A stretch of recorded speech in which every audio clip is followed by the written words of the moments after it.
बारे में बताए थे, कुछ हद तक आपको जानकारी बताए थे सिंधु सभ्यता का। सिंधु सभ्यता की जानकारी सबसे पहले मैसेज किसने दिया था बताइए? जानकारी यानी मैसेज किसने दिया सबसे पहले? जल्दी जल्दी आप फटाफट बताएंगे, आप टाइम नहीं। सबसे पहले जानकारी किसने दिया था?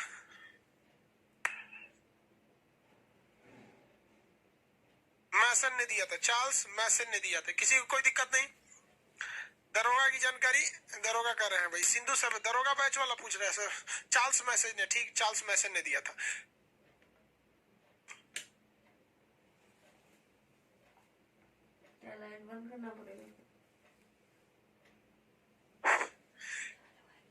इसका सबसे पश्चिमी जगह था सुतका गेंडोर, उत्तरी बिंदु था मांडा, पूर्वी बिंदु था आलमगीरपुर, और दक्षिणी बिंदु था आपका, दक्षिणी बिंदु था दैमाबाद। सम मतलब ऐड, यही था ना। नदियों के बारे में बताएं, ट्रिक बताए थे नदियों के बारे में। पीडीएफ आप लोग का आधा जो ब्लैक हो गया, तो जो ब्लैक हो गया उसको छोड़ दीजिए, वहां से हम दूसरा पीडीएफ दे देंगे। आपका मन होगा तो एक ही बार कराएंगे, या तो इसको करा लेंगे। ब्लैक हो गया तो उसके लिए टेंशन नहीं लेना, अभी तो वहां तक पहुंचे भी नहीं है, जब वहां तक पहुंचेंगे तो व्हाइट हो जाएगा वो। समझ में गया? पढ़ा पीडीएफ स्पेशल पीडीएफ है, वहां पहुंचेंगे तो अपने से व्हाइट हो जाएगा। आगे बढ़े। डच है पर भारत में नहीं। डच से क्या हो जाएगा? दास्क नदी, दास्क नदी, ये चिनाब नदी, ये हिंडन नदी, और ये प्रवरा नदी। प्रवरा नहीं रहेगा तो गोदावरी नदी, प्रवरा नहीं रहेगा तब कौन सा होगा? गोदावरी नदी। प्रवरा यदि नहीं रहेगा तो जाके होगा गोदावरी नदी। किसी को कोई दिक्कत नहीं थी यहां तक में? आगे देखते हम लोग, यहां तक समझा दिए थे। सिंधु सभ्यता का पहला स्थल कहां से मिला था? हड़प्पा से मिला था। फर्स्ट स्थल कहां से मिला? हड़प्पा से मिला। हड़प्पा, हड़प्पा से मिला था। इसकी खुदाई कब हुई थी भैया?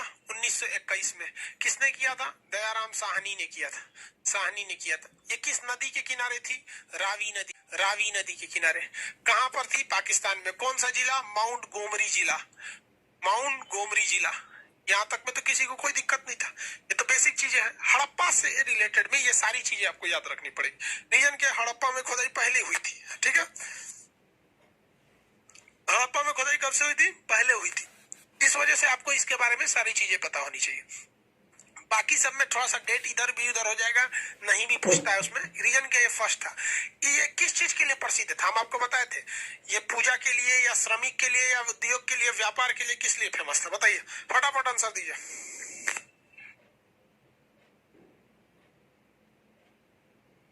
आंसर, आंसर पूजा स्थल गलत, पूजा स्थल गलत।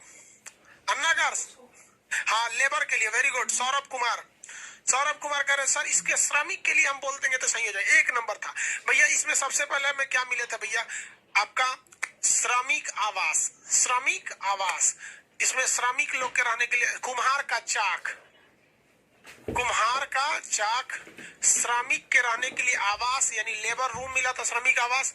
खाने के लिए अन्न था, अन्नागार था यहाँ पर। यहाँ तक में किसी को कोई दिक्कत नहीं था, अन्नागार था। और किसकी मूर्ति थी? मातृ देवी की मूर्ति, मातृ देवी की मूर्ति थी। इसके अलावे और भी क्या था यहाँ? मातृ देवी की मूर्ति के अलावे अगर आप देखेंगे तो ये हो गया मातृ देवी की मूर्ति। और लकड़ी की ओखली, लकड़ी की ओखली, ओखली। और क्या चीज था? लकड़ी की ओखली, ओखली में कूच दीजिए और किस में भर दीजिए? ताबूत में भर दीजिए। क्या था? ताबूत, ताबूत। यह मरने के बाद इसमें ताबूत। कब्रिस्तान था, कौन सा? कब्रिस्तान, कब्रिस्तान। कब्रिस्तान का नाम क्या था? RH-37। देखिए ये अभी का ना आर है ना एच है, इसका मतलब उस समय कुछ और था। 37 का भी मतलब कुछ और था। ये इत्तेफाक से जो अभी की लिपि के हिसाब से मैच कर गया है, RH-37। हम आपसे जानवर भी पूछते हैं, कौन कौन जानवर मिले थे? हाथी की खोपड़ी मिली थी और एक सींग वाला जानवर मिला था, एक सींग वाला जानवर था, एक सींग वाला जानवर था। यहां तक बता दिए थे, ठीक है? किसी को कोई दिक्कत नहीं थी। हाथी का कंकाल, खोपड़ी की, हाथी की खोपड़ी का कंकाल मिला था, बताया था ना? आगे बढ़े, चलिए आगे बढ़ते भैया। दूसरे नंबर पर मोहनजोदड़ो, दूसरा मोहनजोदड़ो, मोहनजोदड़ो, मोहनजोदड़ो। देखो भैया, मोहनजोदड़ो की खुदाई ठीक अगले वर्ष हो गई 1922। हालांकि अगर आप इसको डेट नहीं याद रखेंगे तो इसमें ऐसा नहीं क्वेश्चन पूछेगा नहीं, बट संभावना कम है क्योंकि हमेशा पहला वाला पूछता है। इसको साहनी ने किया था, इनको किसने किया था? राखल दास बनर्जी। राखल राखल दास बनर्जी। बनर्जी किस राज्य के टाइटिल वाले लोग लगाते हैं? बनर्जी ज्यादातर बंगाल के लोग लगाते हैं, समझा गया? बंगाल के लोग बनर्जी, चटर्जी, टैगोर, ये लोग टाइटिल, चट्टोपाध्याय, ये सब ज्यादातर बंगाली टाइटिल है। राखल दास बनर्जी ने लगाया था। किस नदी के किनारे भैया? सिंधु नदी के किनारे था। कौन सा जिला? लरकाना जिला। लरकाना जिला, लरकाना जिला। ये माउंट गोमरी जिला, दोनों कहां पर है भैया? पाकिस्तान में। दोनों पाकिस्तान में। कितने लोग हमको ये बता सकते हैं? आप में से बताइए, कितने लोग ऐसे बता सकते हैं कि मोहनजोदड़ो का अर्थ क्या होता है? इसकी एक मूवी भी बनी है, मूवी भी बनी है। मोहनजोदड़ो का अर्थ क्या होता है? मोहनजोदड़ो का मतलब क्या होता है? मोहनजोदड़ो का अर्थ क्या होता है? सिंधु नदी है, ठीक है, वेरी गुड। मोहनजोदड़ो का अर्थ क्या होता है? मृतकों का टीला, वेरी गुड, मृतकों का टीला। अब आप बताएंगे लोग, इसका अर्थ होता है मृतकों का टीला। मृतकों टीला, बहुत ज्यादा लाश मिला है, मृतकों का टीला, सबसे ज्यादा लाश यहीं से मिला है। अब आप बताएंगे, अब यहाँ कंफ्यूजन में आप हो जाएंगे कि कब्रिस्तान, क्वेश्चन आएगा कब्रिस्तान कहाँ से मिला है, तो आप हड़प्पा लगाएंगे या मोहनजोदड़ो लगाएंगे? क्योंकि यहाँ मृतकों का टीला यहाँ से मिला है, मृतकों का टीला, ठीक है। अब आप बताइए, कंफ्यूजन में आप फंस गए। अब मृतकों का टीला कहाँ मिला है?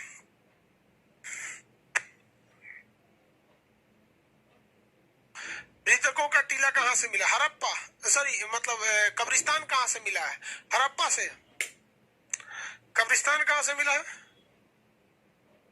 मोहनजोदड़ो से। देखिए, मोहनजोदड़ो जो था वो कब्रिस्तान नहीं था, ध्यान से देखिए। अगर गलती से अगर आपने ये मार दिया कि कब्रिस्तान जो मिला है वो मोहनजोदड़ो से मिला है तो गलत हो जाएगा। रीजन क्या है गलत होने का? कि मोहनजोदड़ो से लाश का ढेर मिला है, यानी हड्डियों के कंकाल मिले हैं, न कि इस बात का प्रमाण मिला है, नहीं कि वहां पे दफनाने का प्रमाण है। दफनाने में और लाश के टीला में अंतर क्या है? जब आप किसी व्यक्ति को दफनाइएगा तो उसकी हड्डियां सही सलामत मिलेगी। सही सलामत का मतलब भले टेढ़ हो जाएगा, वहां एक वहां, लेकिन सारा अंग वहीं रहेगा, हाथ भी रहेगा, पैर भी रहेगा, वो सब रहेगा। थोड़ा कंकाल देखे मोहनजोदड़ो वाला, तो देखिए जो कंकाल होते हैं हड़प्पा से, वो सही सलामत कंकाल मिले थे, लेकिन मोहनजोदड़ो से जो कंकाल मिला था वो सोचना सही सलामत नहीं था। देखिए अंज भंज था उसका। ये कंकाल जो दिख रहा है इसका एगो हथवे नहीं है, ये उधर देखो, उधर उधर दिख रहा है, इसका एक हाथ है और दूसरा हाथ नहीं है। तो भैया मरने के टाइम या तो इसका एक्सीडेंट हुआ होगा तभी इसका एगो हाथ नहीं है, या तो फिर ये युद्ध में मराया होगा। क्या हाल था जी तुम्हारा?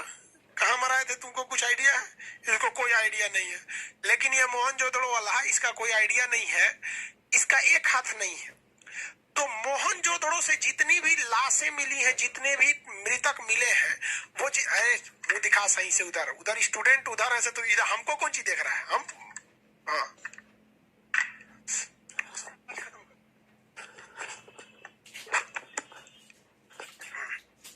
ये तो समझ में आ गया।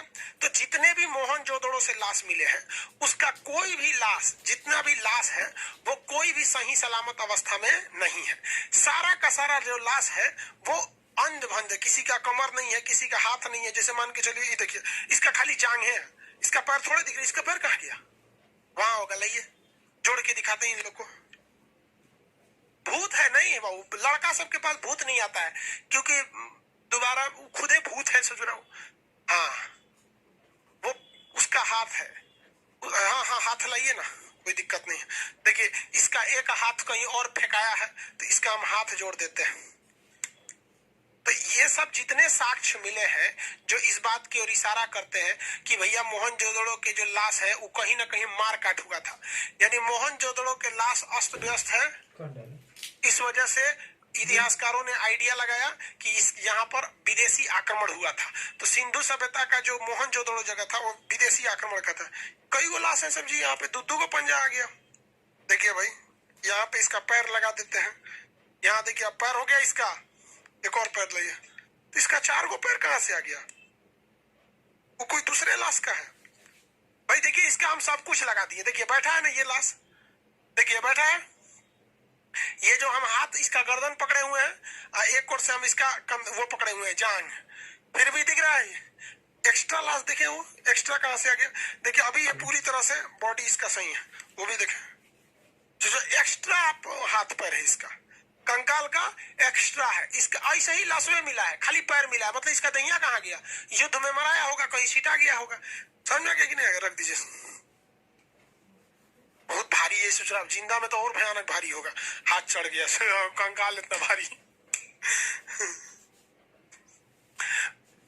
चलिए अब इस चीज को तो समझ में आ गया कि वहां पे लाशें अस्त व्यस्त थी सब। इस वजह से ये कह सकते हैं कि वो कोई कब्रिस्तान नहीं था, क्योंकि कब्रिस्तान या शमशान घाट में किसी को भी बड़ा इज्जत से दफनाया जाता है। मतलब उसके साथ हर एक रीति रिवाजें होती हैं। ऐसा नहीं कि पैर है तो पैरे दफना दो, ये दफना दो, तो सारे लाश अस्त व्यस्त मिले ऐसे। इस वजह से ऐसा दिखा गया है। तो हम ये पूछते हैं, इसका मतलब आपका ये कह सकते हैं कि हड़प्पा के जो लोग थे, जो हड़प्पा के लोग थे, मरने के बाद जो अंतिम संस्कार होता था वो दफना के करते थे, जबकि मोहनजोदड़ो के लोग अपने पूर्वजों को दफनाते नहीं थे, बल्कि वो आज के हिंदू धर्म के अनुसार वो लोग क्या करते थे? जला देते थे। तो एक ही सभ्यता थी, उसके एक हिस्से में आप देखेंगे दफनाने की परंपरा है, जिस वजह से वहां पे कब्रिस्तान मिले हैं। हम कैसे कह रहे हैं कब्रिस्तान की? जितने भी लाश मिले हैं बेहतरीन ढंग से लेटाए गए हैं, एक सीक्वेंस में मिले हैं। अब ही नहीं कि एक के ऊपर एक, एक के ऊपर एक साज दिया है।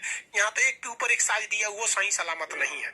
इसलिए ये युद्ध का प्रतीक है। ये क्या है? युद्ध का प्रतीक है। मृत्यु को हाँ हो गया ना? देखो ये करा Ravi Kumar video not playing.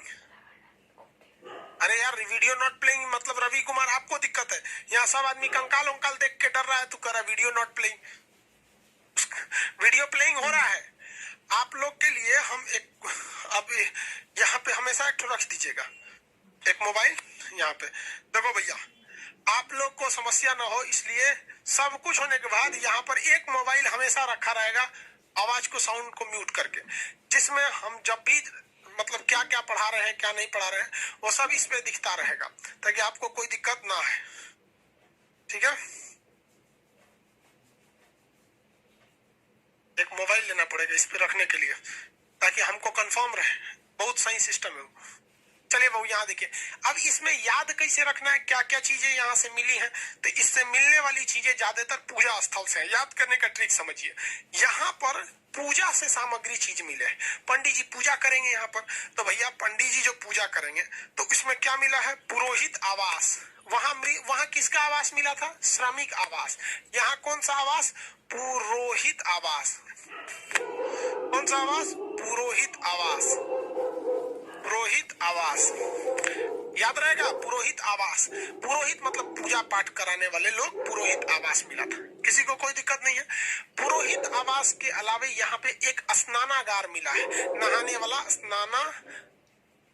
स्नानागार यानी स्विमिंग पूल मिला है। और ये स्नानागार बहुत बड़ा था और शहर के बीचों बीच था, जो ये बताता है कि ये पर्सनल स्नानागार नहीं था। कोई हीरो हीरोइन रख ले रहता है सब, एगो टब जिसमें श्री देवी डूब के मर गई, उस टाइप वाला टब नहीं था, बड़ा था। जैसे हम लोग के यहाँ छठ वगैरह होता है बिहार में, स्पेशली बिहार में जब छठ होता है या कोई पूजा पाठ होते हैं जिसमें लोग नदी तालाब वगैरह में जाते हैं, तो पर्सनल यूज का नहीं होता। तो एक बड़ा सा स्नानागार मिला है। तो भैया पंडित जी क्या कर लिए? स्नान कर लिए। अब उसके बाद अन्नागार। अन्नागार अन्नागार का मतलब क्या होता है? भैया गोडाउन मिला है अनाज को रखने के लिए। गोडाउन किसके रखने के लिए? अनाज को रखने के लिए। तो भैया पुरोहित आवास यानी पंडित जी निकले, सबसे पहले तो जाएंगे स्नानागार में, नहाएंगे पंडित जी। उसके बाद से पेट पूजा करेंगे, भाई पेट खाना भी जरूरी है। पानी पियेंगे कि नहीं पियेंगे पंडित जी? इसके लिए कुआं मिला है घर में। घर में क्या मिला है? कुआं मिला है। घर में क्या मिला है? कुआं मिला है। तो याद रखने का तरीका समझिए, आंख बंद करेंगे, तरीका याद रखिएगा। पुरोहित आवास, पंडित जी कैसे पूजा करेंगे? तो पहले स्नानागार में नहाएंगे, उसके बाद अन्नागार में खाना खाएंगे, कुआं से पानी निकालेंगे। घर में कुआं मिला है। अब यहाँ फंस जाएंगे, कहेंगे कि सर एक बात बताइए, हड़प्पा में भी अन्नागार यानी गोदाम मिला है अनाज को रखने के लिए, और मोहनजोदड़ो में भी गोदाम मिला है पर रखने के लिए। अगर क्वेश्चन ये पूछ दे कि दोनों गोदाम में बड़ा गोदाम कौन, दोनों गोदाम में बड़ा गोदाम कौन, तब क्या मारिएगा? अगर क्वेश्चन पूछ देगा दोनों गोदाम में बड़ा गोदाम कौन, तो कौन सा क्वेश्चन मारिएगा? आप बताइए ना भैया, दोनों गोदाम में बड़ा गोदाम कौन सा आंसर मारेगा? तो मोहनजोदड़ो का सबसे बड़ा, पूरे सिंधु सभ्यता में सबसे बड़ा जो बिल्डिंग पाया गया था मोहनजोदड़ो का अन्नागार था, यानी गोदाम था, अन्न रखने वाला जगह था, अन्नागार था मोहनजोदड़ो का। उसके बाद जो सबसे बड़ी इमारत थी वो स्नानागार थी, बट स्नानागार पे इमारत नहीं बना सकते, बट एरिया वाइज वो सेकंड लार्जेस्ट वो था, मतलब मोन्यूमेंट था वहां का। तो अन्नागार यहाँ हो जाएगा। पंडित जी क्या कर लिए, कुआं में से पानी निकाल के, अभी के समय में ना टोटी है, पहले तो लोग कुआं से ही पानी पीते थे। आज भी बहुत सारे गांव में कुआं मिलेंगे और उस गांव के लोग उस कुआं से आज भी पानी पी रहे हैं। ये बात अलग है कि कनेक्टिविटी चल चुकी है। अब आगे देखिए, कुआं मिल गया। अब पंडित जी तो ऐसे जाएंगे नहीं, कपड़ा पहनेंगे, तो सूती वस्त्र, कैसा वस्त्र? सूती वस्त्र। सूती वस्त्र, सूती वस्त्र किसका बना होता है? सूती वस्त्र किसका बना होता है?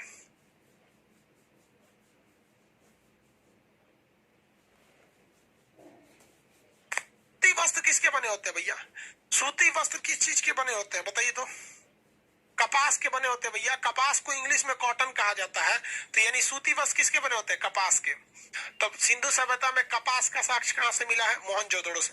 पंडित जी को धोती कुर्ता पहना दीजिए, किस चीज का? सूती वस्त्र का, पहन के चल दिए। किसका? कॉटन का। तो कॉटन यानी कपास, सूती वस्त्र कहां से मिला है? मोहनजोदड़ो से मिला। पंडित जी तैयार हो गए। अब इसके बाद पंडित जी जाएंगे किस चीज से? चौड़ी सड़क से। कैसी सड़क? चौड़ी सड़क। सबसे चौड़ी सड़क कहां मिली है? तो मोहनजोदड़ो में मिली। हालांकि सिंधु सभ्यता की सभी सड़कें चौड़ी थी, सिंधु सभ्यता की सभी सड़कें चौड़ी थी, लेकिन चौड़ा में भी चौड़ा किसका? तो चौड़ा में भी चौड़ा मोहनजोदड़ो का। तो पंडित जी सबसे चौड़ी सड़क पे जाएंगे और कहा जाएंगे? शिव जी के पास। पशुपति, पशुपति शिव, पशुपति शिव। तो पशुपति शिव के पास जाएंगे। शिव जी की यहाँ जो मूर्ति मिली है, तो भैया वो शिव जी की मूर्ति ही नहीं है, लेकिन वर्तमान शिव जी की जो आराधना हम करते हैं उस टाइप से वो मैच नहीं कर रही थी। वो जो शिव जी बैठे थे, जो भगवान बैठे थे, अंदाजा कैसे लगाया गया कि ये शिव जी ही होंगे? तो देखिए कैसे शिव जी बैठे थे, जो भगवान वो योग के आश्रम में बैठे थे, जिसे योग किया जाता है, और उस भगवान के तीन तीन मुंह थे, एक मुंह इधर, एक मुंह इधर, एक मुंह इधर। तो शिव जी के तो ऐसे तीन मुंह नहीं है, लेकिन उस भगवान के पास जो वहां मूर्ति मिली है, उस भगवान के पास इधर बैल है, सांप है, बिच्छू है, घोड़ा है, गधा है, भूत पिचास, ये सब भी वहीं पे है। तब लोग अंदाजा लगाए कि ये डिपार्टमेंट किसका है? आप बताइए। भूत पिचास, सांप, बिच्छी, घोड़ा, जितने पशु हैं उनका ख्याल रखने की जिम्मेदारी पशुपति नाथ महाराज शिव की है। उन्हीं, इसीलिए उन्हें क्या कहा जाता है? पशुपति कहा जाता है। उन्हीं को शिव कहिए, शंकर कहिए, भोलेनाथ कहिए, गणेश के पापा कहिए, जो कहिए, तीन आंख, तीसरी आंख खोलेंगे बवाल हो जाएगा। तो जो कहना है कहिए। तो अंदाजा इस बात पर लगाया गया कि भैया ये शिव जी की ही मूर्ति होगी, क्योंकि पशुपति की सारी जिम्मेदारी पशुओं की किसकी थी? शिव जी की थी। इसलिए अंदाजा लगा लिया कि भैया ये पशुपति शिव की ही क्या होगी? मूर्ति होगी। अब भैया भोलेनाथ का दरबार लगे और वहां समारोह ना हो और वहां लोग भांग पी के डांस न करे, मतलब नहीं देखते हैं भोले शंकर जी को भांग बहुत पसंद था। और शिव तांडव तो भाई मत पूछिए, रावण ने भी शिव तांडव किया था जबरदस्त। तो यहाँ डांस न हो, नृत्य न हो, ऐसा हो ही नहीं सकता है। समारोह न हो, ऐसा नहीं हो सकता है। तो पशुपति शिव की जब मंदिर मूर्ति मिली है, तो वहां सभागार नहीं होगा। आप बताइए तो, पशुपति शिव यानी शंकर जी का अगर मंदिर हो और वहां सभागार न हो, ऐसा हो ही नहीं सकता है। और वहां नृत्य न हो, नृत्य नृत्य न हो ही नहीं सकता। नृत्य होगा, लेकिन हम ये कहते हैं यहाँ नृत्य करती हुई एक महिला की मूर्ति मिली है। आप बताइए वो मूर्ति कांसे की होगी या लोहे की होगी? हम नहीं बताएंगे। ये जो नर्तकी मिली है नाचने की मुद्रा में, इस तरह से नाचने की इस तरह से मुद्रा में जो मूर्ति मिली है, वो किस चीज की होगी? लोहे की नर्तकी होगी या किस चीज की नर्तकी होगी? बताइए।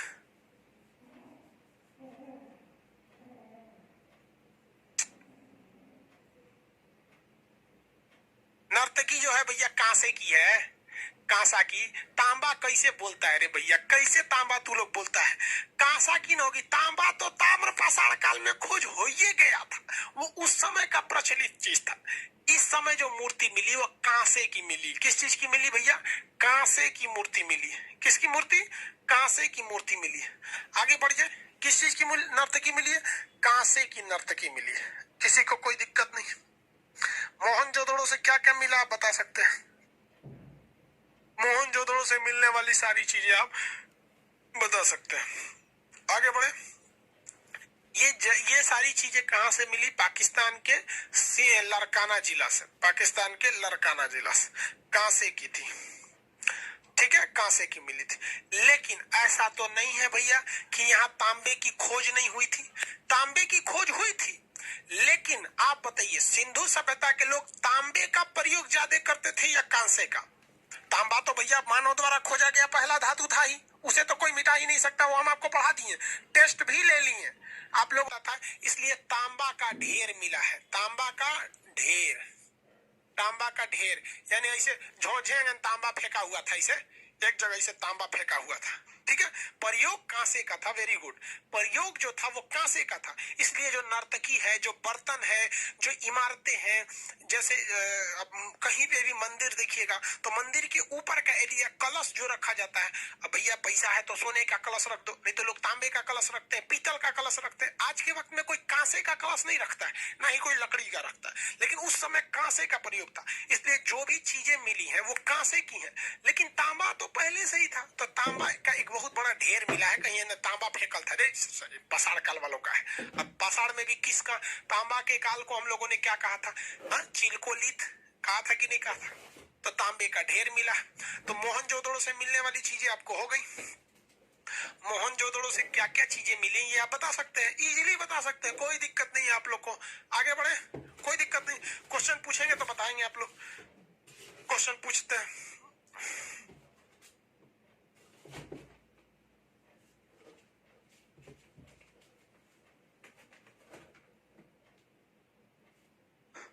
बताइए, कुम्हार का चाक कहां से मिला? कुम्हार का चाक, कुम्हार का चाक जिसपे कुम्हार बर्तन बनाता है, देखते होंगे गोल सा लगता होगा यहाँ पे। कुम्हार का चाक हड़प्पा से। वेरी गुड, हड़प्पा से। बताइए, पुरोहित आवास कहां से मिला है? पुरोहित आवास, पुरोहित आवास,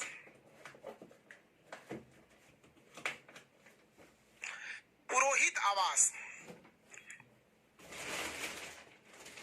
मोहनजोदड़ो से। पुरोहित आवास मोहनजोदड़ो से।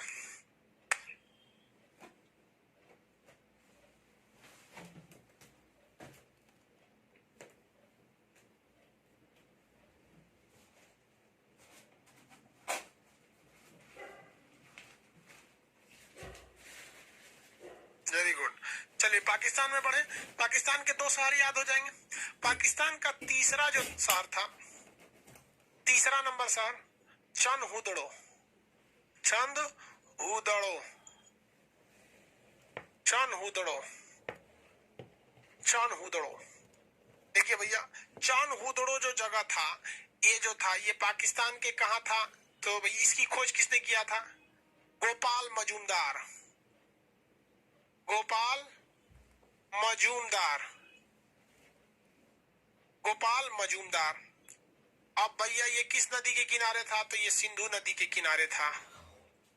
किस जिला में था? तो नवाब शाह, नवाब शाह। ये जिला कहाँ है?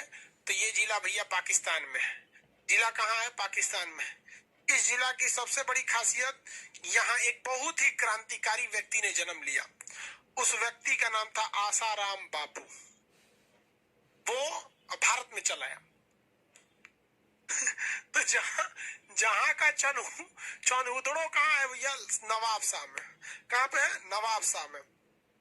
नवाब शाह। आगे बढ़े। बहुत क्रांतिकारी व्यक्ति थे, उनका जन्म हुआ। आप लोग को नक्शा के क्लास में पढ़ाए थे नवाब शाह के बारे में। अब इस चंदहुदड़ो की विशेषता समझिए। यहाँ पे जितनी चीजें मिली है वो महिला से संबंधित मिली है, फीमेल से मिली है। यहाँ पे संबंधित फीमेल से मिली है। क्या चीज मिला है भैया? मेकअप का चीज मिला है। मेकअप का चीज मिला है। जैसे मेकअप में आपका, मेकअप में क्या क्या आ सकता है आपका? शीशा आ सकता है, आंख देखने वाला ऐनक, और क्या आ सकता है भैया? काजल, और क्या आएगा? कंघी, नेल पॉलिश, लिपस्टिक,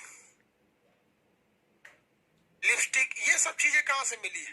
चांद उदड़ों से मिली है।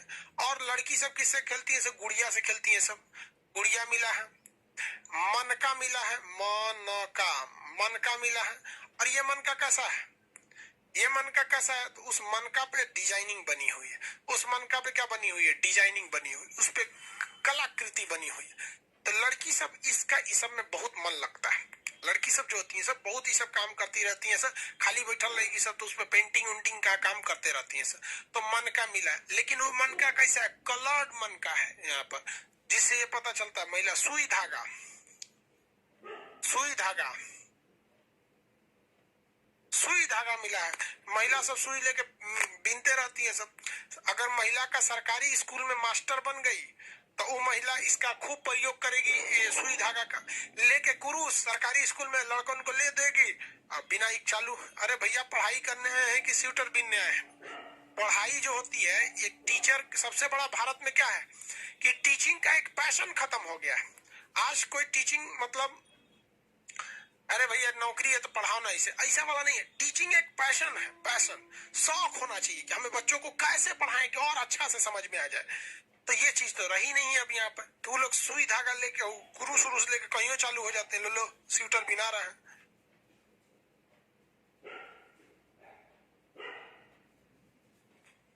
आगे बढ़ जाओ।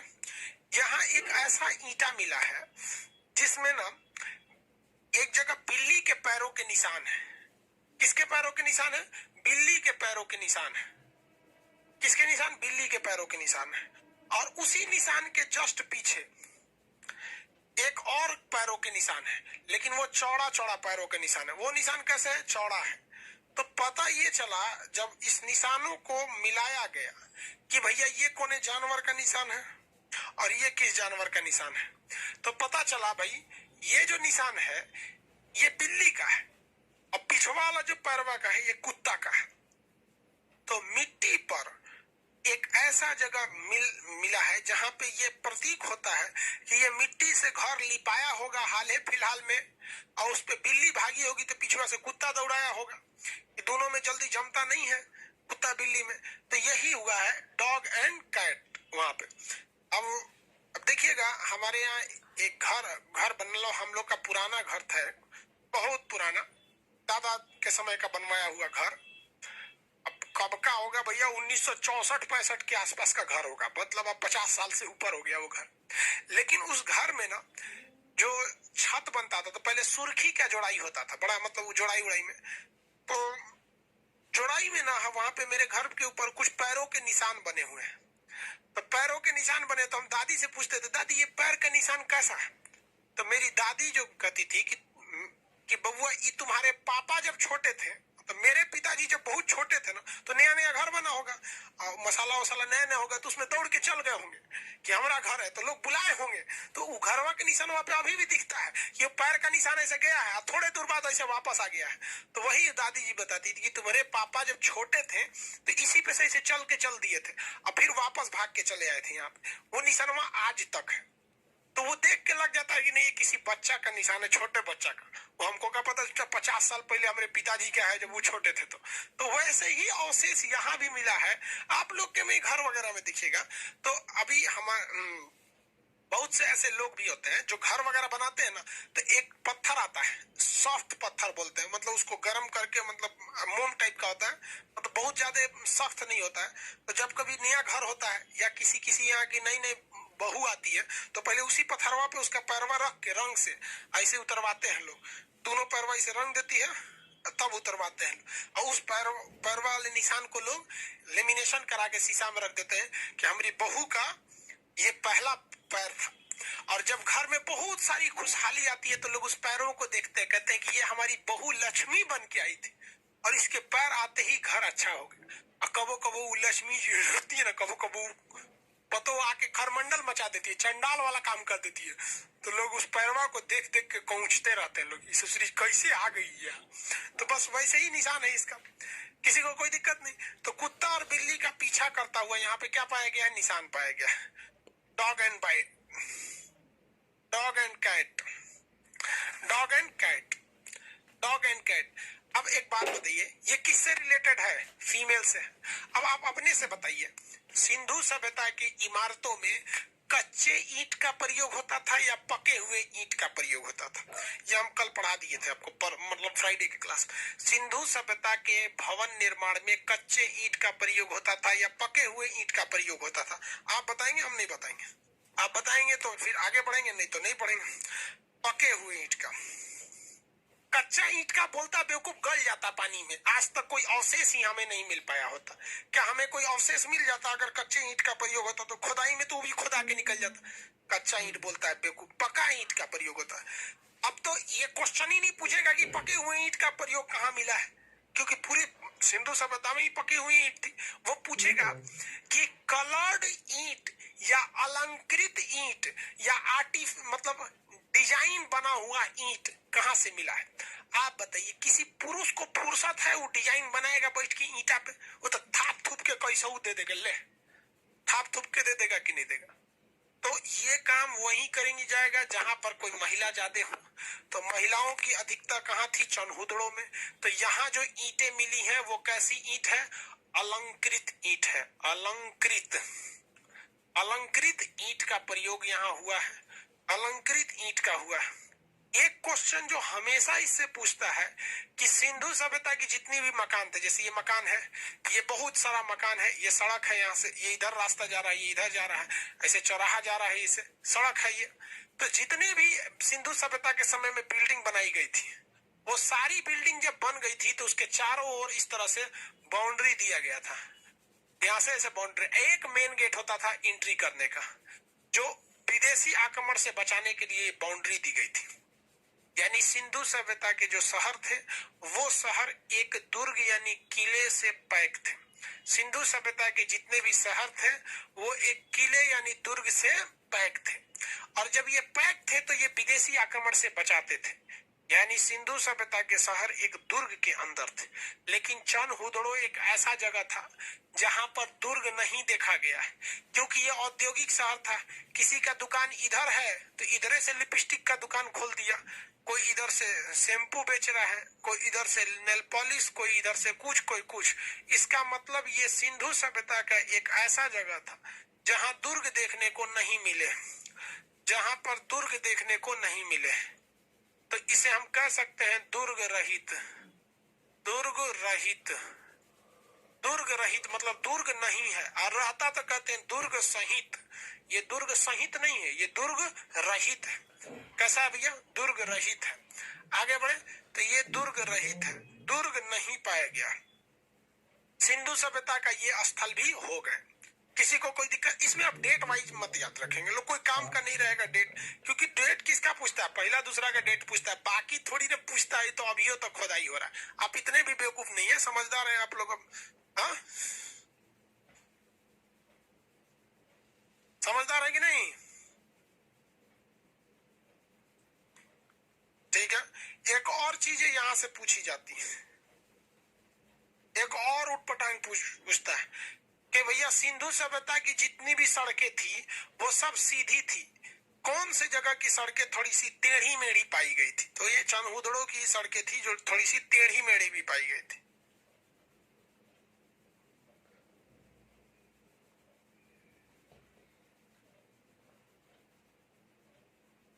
आगे बढ़े। एक लड़के का कहना है कि सर आपका वीडियो कोई मतलब लीक कर दिया। यहाँ पे देखो भैया, ये टोटल 4 सर्वर पे क्लास चलता है। टोटल मेरे पास सर्वर जो रखे गए हैं वो 4 सर्वर रखे गए, इसलिए कंप्लीट क्लास कहीं नहीं हो सकता है। कुछ डाल देते हैं अलग बात है, लेकिन इतना याद रखनी हो भैया, शिक्षा एक ऐसी चीज है, शिक्षा एक ऐसी चीज है कि छल कपट या फिर मतलब आप इसे चोरी नहीं कर सकते। ना छल कपट से अर्जित कर सकते हैं, ना इसे चोरी कर सकते हैं। इसलिए आप सबको हम बोलते हैं, कर्ण जैसा महाबलशाली व्यक्ति, क्या उसके पास कमी थी? लेकिन शिक्षा को कैसे ग्रहण किया था? कर्ण कैसे शिक्षा ग्रहण कर लिया था आपको पता है? अंतिम समय में काम नहीं आता है, इसलिए आप टेंशन नहीं लेंगे। नहीं भैया, कंप्लीट क्लास नहीं रहता है, बीच बीच में कुछ ऐसे क्लास रहते हैं जिसे सिक्योर कर दिया जाता है, आपको पता ही नहीं चलेगा। आप वहीं देखिए, वो कंप्लीट मेरा क्लास है नहीं, बीच बीच में से कट है, कभी कोई प्रॉब्लम, कभी कुछ कुछ, उसमें छोड़िए सब। चलिए, ये तो समझ में आ गया, दुर्ग रहित थे। सिंधु सभ्यता का एक और शहर था सिंधु सभ्यता का एक और शहर पाकिस्तान में याद रखेंगे, उसका नाम था सुतका गेंडोर। सुतका गेंडोर, सुतका गेंडोर। बताइए ये किस नदी के किनारे था? ओरेनस्टाइन ने इसकी खोज किया था। ओरेनस्टाइन ने इसकी खोज किया था। ये भैया ओरेनस्टाइन ने इनकी खोज किया था। ये बताइए किस नदी के किनारे था? दास्क नदी के किनारे था। किस जगह पर? पाकिस्तान में था। इसकी दो ही विशेषता याद रखेंगे। विशेषता नंबर एक, ये सिंधु सभ्यता का सबसे वेस्टर्न, कौन था? वेस्टर्न यानी पश्चिमी भाग था। सिंधु सभ्यता का सबसे पश्चिमी भाग था ये। सुतका गेंडोर सिंधु सभ्यता का कैसा भाग था? सबसे पश्चिमी छोर था। यहाँ पर किसी को कोई दिक्कत नहीं। कौन सा जगह? सुतका गेंडोर। और ये भी एक छोटा सा बंदरगाह था। ये एक छोटा सा क्या था भैया? बंदरगाह था। सुतका गेंडोर एक छोटा सा बंदरगाह था। अदरवाइज इसका कोई खास महत्व नहीं है। अदरवाइज में इसका कोई खास महत्व नहीं है। एक बंदरगाह एरिया था, बहुत बड़ा बंदरगाह नहीं था, छोटा सा बंदरगाह था। और सिंधु सभ्यता का सबसे पश्चिमी छोर था। सिंधु सभ्यता का सबसे पश्चिमी छोर था। अगर आप पाकिस्तान का नक्शा देखेंगे तो वो जस्ट भारत के बगल में है। हम लोग को ऐसा नहीं है कि पाकिस्तान में सिंधु सभ्यता के इतने ही स्थल मिले हैं। भैया हम लोग का भारत क्या छोटा है? हम लोग को अपने भारत पढ़ने से फुर्सत ना है तो सोचो थोड़ा पाकिस्तान कौन पढ़ने जा रहा है। यहां पर है भैया पाकिस्तान।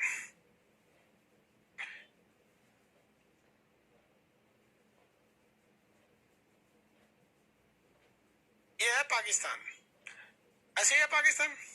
कभी कभी हमको लगता है विभाजन हुआ तो अच्छा ही हुआ, हमारे देश का नक्शा अच्छा हो गया, वरना कैसा लगता है हिंदुस्तान का नक्शा? पाकिस्तान रहता तो ऐसे लगता। तो ये है हमारा सुतका गेंडोर, एस से सुतका गेंडोर। यहाँ पर जो जगह है वो चनहुदड़ो है, यहाँ पर मोहनजोदड़ो है, यहाँ पर आपका हड़प्पा है, यहाँ पर हड़प्पा है। हाँ भैया कल क्लास नहीं है, कल छुट्टी है 26 जनवरी की वजह से। आप सभी लोग को गणतंत्र दिवस की ढेर सारी शुभकामनाएं। जो लोग पटना में हैं जलेबी खाने आ जाएंगे आप लोग 9 से 11 के बीच में। 9 बजे से 11 बजे के बीच में आप लोग जलेबी खाने आ जाएंगे। किसी को कोई दिक्कत नहीं है?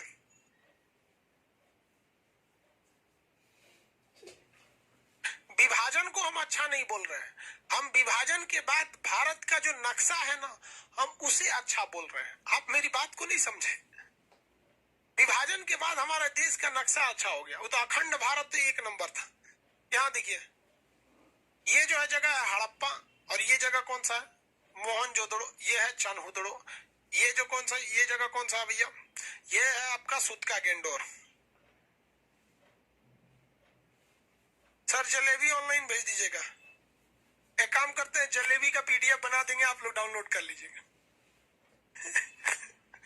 जलेबी का पीडीएफ डाउनलोड कर देंगे, आप लोग उसको प्रीवियस क्लास में जाकर डाउनलोड कर लेंगे।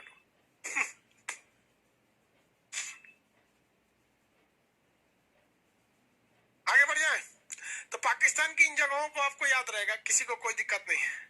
आगे बढ़े। पहला जगह कौन सा था? पहला जगह बताएंगे हड़प्पा। हड़प्पा से सारा चीजें याद रहेंगे आप लोग को। हड़प्पा से कौन कौन चीजें थी? कुम्हार का चाक, और क्या था? श्रमिक आवास, अन्नागार, मातृ देवी की मूर्ति, ओखली।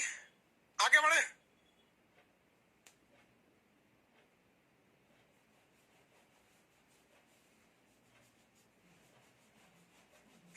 सर आप ब्लॉग बना दीजिए। ब्लॉग बनाने नहीं आता है। अब हम आपसे क्वेश्चन पूछेंगे, आप बताएंगे। अब हम नहीं बताएंगे आपसे, आप क्वेश्चन बताएंगे। तांबे का बहुत बड़ा ढेर कहाँ मिला है देखने को? तांबे का बहुत बड़ा ढेर कहाँ मिला है?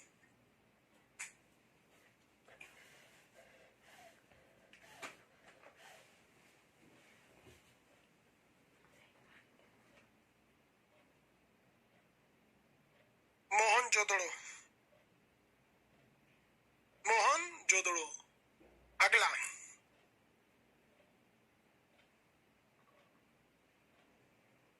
दुर्ग रहित रहित जगह कौन सा था जिससे चारों ओर दुर्ग नहीं थे? दुर्ग रहित जगह।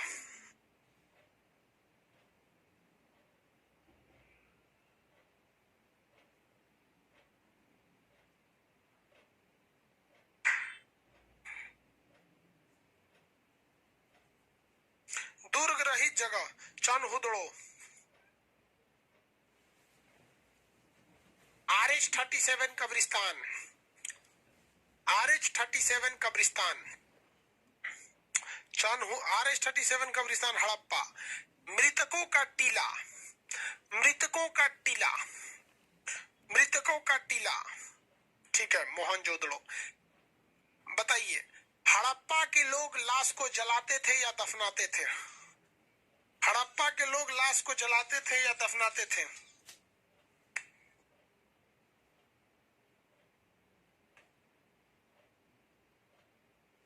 हड़प्पा के लोग लाश को जलाते थे या दफनाते थे? हाँ, हड़प्पा के लोग दफनाते थे और मोहनजोदड़ो के लोग दफनाते थे। मोहनजोदड़ो के लोग जलाते थे, हड़प्पा के लोग दफनाते थे, इसलिए हड़प्पा में 37 नामक कब्रिस्तान मिला। अब हम लोग आगे बढ़ते हैं भैया, थोड़ा सा अब इंडिया की ओर एंट्री मारते हैं। उससे पहले याद रखेंगे सिंधु सभ्यता के जो जगह के लास्ट में दड़ो लगा रहता है, जैसे चनहुदड़ो, मोहनजोदड़ो, जुरिदजोदड़ो, जिसमें दड़ो लगा रहेगा सब पाकिस्तान में। जुरिदजोदड़ो, मोहनजोदड़ो, चनहुदड़ो, ये सब पाकिस्तान में। जिसमें कोट लगा होता है वो भी कहाँ पे? पाकिस्तान में। जैसे बालाकोट पाकिस्तान में, डागरकोट पाकिस्तान में, नारकोट पाकिस्तान में। तो जिस सब में कोट लगा रहेगा, कोट दीजिए पाकिस्तान में, समझा गया? जिसमें कोट लगा रहेगा वो सारा का सारा जगह कहाँ रहेगा? पाकिस्तान में। तो कोट लगे हुए चीज और दड़ों लगे हुए चीज पाकिस्तान में। आपके पीडीएफ में ये चीजें को लिखा गया है। अब हम लोग एंट्री करते हैं भारत में, गुजरात पास में। सिंधु सभ्यता के सर्वाधिक शहर कहाँ देखने को मिले? गुजरात में। सिंधु सभ्यता के सर्वाधिक शहर देखने को कहाँ मिले? गुजरात में। एंट्री करते हैं गुजरात।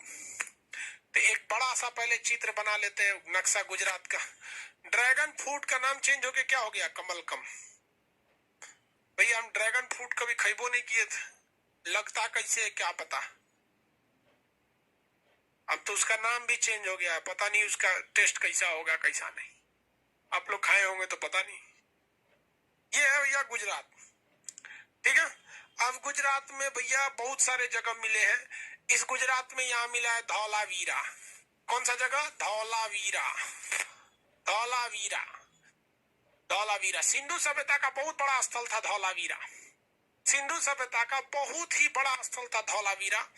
धौलावीरा, लेकिन बाद में धीरे धीरे और चीजों का पता लगा, राखी गढ़ी का पता लगा तो ये पीछे चला गया। यहाँ था सुतका गेंड, सुरकोटदा। कौन सा? सुरकोटदा। सुरकोटदा गुजरात में एक जगह था सुरकोटदा। कौन सा जगह? सुरकोटदा। यहाँ सुरकोटदा से एक विशेषता समझिए क्या भैया। सुरकोटदा, सुरकोटदा, यहाँ पर घोड़ा का कंकाल मिला। सुरकोटदा से किसका कंकाल मिला है? घोड़ा का कंकाल मिला है। सुरकोटदा से किसका कंकाल मिला है? घोड़ा का कंकाल मिला। और साथ ही साथ कलश समाधान मिला है। समाधान का मतलब होता है लाशों को अंतिम संस्कार दिए जाने की परंपरा को। तो यहाँ कोई मर जाता था तो उसको घैली में भर के दफनाया जाता था। कलश मिला है, कलश मतलब घड़ा टाइप का। तो कलश में उसकी लाशों को भर के दफनाया जाता था, ढक्कन उक्कन बंद करके दफना दिया जाता था। तो वहां पे क्या मिला भैया? कलश समाधान मिला। कौन सा समाधान? कलश समाधान मिला। किसी को कोई दिक्कत नहीं है कलश समाधान में। यहाँ क्या मिला है? कलश समाधान और घोड़े की हड्डी। कलश समाधान और घोड़े की हड्डी। एक जगह है गुजरात में रंगपुर। कौन सा जगह है? रंगपुर। रंगपुर में धान की भूसी मिली है। रंगपुर में धान की भूसी मिली है। रंगपुर में क्या मिली है भैया? धान की भूसी। क्वेश्चन आएगा रंगपुर कहाँ है? गुजरात। धान की भूसी मिली है। रंगपुर गुजरात, धान की भूसी मिली है। किसी को कोई दिक्कत नहीं। रंगपुर जो है गुजरात का, वहां से क्या मिला है? धान की भूसी। रंगपुर गुजरात, धान की भूसी। खुशी। एक और जगह है गुजरात में सबसे फेमस, कितने लोग बता सकते हैं? उसका नाम है लोथल। कौन सा जगह है भैया? लोथल। लोथल जो जगह है गुजरात में, ये भोगवा नदी के किनारे। यहां से क्वेश्चन आपसे पूछेगा। लोथल जो जगह है वो गुजरात में है। किस नदी है भैया? तो भोगवा नदी। भोगवा नदी, भोगवा नदी के किनारे। लोथल जगह कहां पे? भोगवा नदी के किनारे। इस जगह पर हमें सी पोर्ट देखने को मिला है। सी पोर्ट को हम लोग हिंदी में कहते हैं बंदरगाह। बंदरगाह। इसी सी पोर्ट को हम लोग कहते हैं पत्तन। इसी सी पोर्ट को हम लोग कहते हैं हम लोग गोदीवाड़ा। गोदीवाड़ा, गोदीवाड़ा लोथल से मिला। कौन सा? लोथल से मिला। तो लोथल किस नदी के किनारे? भोगवा नदी के किनारे। यहां से क्या मिला है? बंदरगाह मिला है। क्या मिला है भैया? बंदरगाह मिला है। इस बंदरगाह से विदेशी व्यापार होते थे। किस चीज के व्यापार होते थे भैया? विदेशी व्यापार।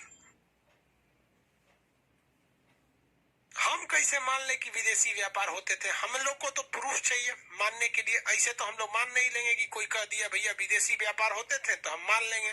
हमें क्या चाहिए? प्रूफ चाहिए।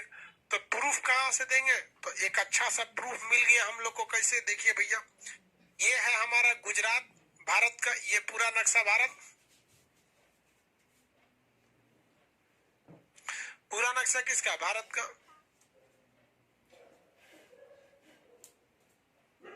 पूरा नक्शा किस चीज का है? भारत का। तो यहाँ पर भारत से आइए दूर है ईरान। ईरान का उस समय का नाम फारस था। तो भारत की जो मोहर थी वो कहाँ देखने को मिली? ईरान में। और साथ ही साथ ईरान यानी फारस का मोहर हमें देखने को मिल गया कहाँ पर? लोथल बंदरगाह पर। किस बंदरगाह पर? लोथल बंदरगाह पर। इससे ये पता चलता है कि यहाँ के लोग का व्यापार यहाँ भी होता था और यहाँ के लोग का व्यापार यहाँ भी होता था। अब आप बताएंगे कि लोथल से जो मोहर देखने को मिले होंगे ईरान में, फारस में, उस पे कौन सा जानवर होगा? गाय, हाथी, या हम आपको कुछ बताए थे?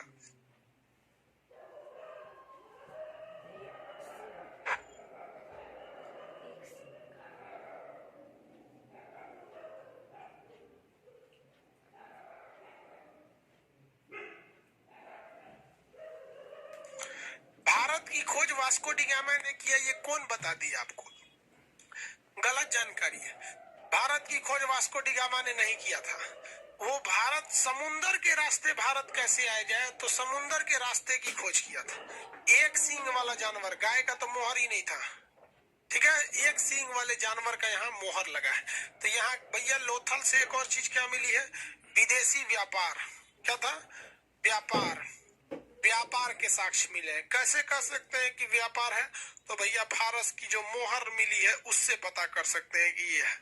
तो मोहर के आधार पर भी हम ये पता कर सकते हैं। यहाँ पर मिला है। सिंधु सभ्यता के लोग इतने डेवलप थे कि वो लोग जो शहर बनाते थे, जो सड़कें बनाते थे, ये जो सड़क है, इस सड़क के पास जब घर बनाते थे वो लोग, तो घर के जो दरवाजे थे, ऐसे घर बन गया, एक किसी का ये घर है, किसी का ये घर है, ये लाइन से ऐसे घर बना दिए मान के चलिए।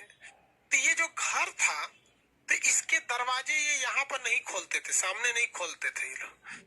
इसके दरवाजे सामने इसलिए नहीं खोलते थे कि अगर मान के चलिए इधर से बैलगाड़ी आ रहा है, कोई बच्चा यहाँ चला गया खेलते खेलते, बैल भड़क गया, मार दिया, सींग से उड़ जाएगा। उस समय तो कार वगैरह चलती नहीं थी, लेकिन उन लोग के अंदर इतनी डिसिप्लिन थी कि सड़क पर अगर घर रहेगा, दरवाजा मेन सड़क पे डाल देंगे तो फिर क्या होगा? दिक्कत हो जाएगा, ठीक है। इसलिए वो लोग अपने घर के जो मेन दरवाजे होते थे वो इस साइड बनाते थे और इधर से निकल के वो मेन सड़क पर आते थे। तो घर के दरवाजे या तो पीछे हुआ करते थे या फिर वो लोग साइड से आके निकला करते थे, ताकि दुर्घटना न हो सके, ताकि दुर्घटना न हो सके। वो इतने समझदार थे, दुर्घटना न हो सके, वो इतने समझदार थे। किसी को कोई सुबह नहीं, दिक्कत नहीं। लेकिन लोथल एक ऐसा जगह था जहां पे जो दरवाजे खुलते थे वो मेन सड़क पर खुलते थे। रीजन समझिए क्या है? लोथल से व्यापार होकर बंदरगाह से विदेशों तक जाता था। इस वजह से बैलगाड़ी सड़क पर तो आ जाती थी, लेकिन वो बैलगाड़ी नीचे उतरने में दिक्कत होता था। इसलिए केवल लोथल एक ऐसा जगह था जहां के सड़क दरवाजे ठीक सड़क पर खुलते थे, जहां के दरवाजे ठीक सड़क पर ही खुला करते थे। लोथल एक जगह था जहां के दरवाजे ठीक किस में खुलते थे, सड़क पर ही खुलते थे। आगे बढ़े तो ये लोथल के दरवाजे सड़क पर खुलते थे, बाकी जगहों के दरवाजे साइड में खुलते थे। किसी को कोई दिक्कत नहीं, यहां तक किसी को कोई दिक्कत नहीं, कोई दिक्कत नहीं है। हाँ, किस लिए? मुस्तफा का कहना है कि मेरे भाई के नंबर पे ओटीपी नहीं आ रहा है।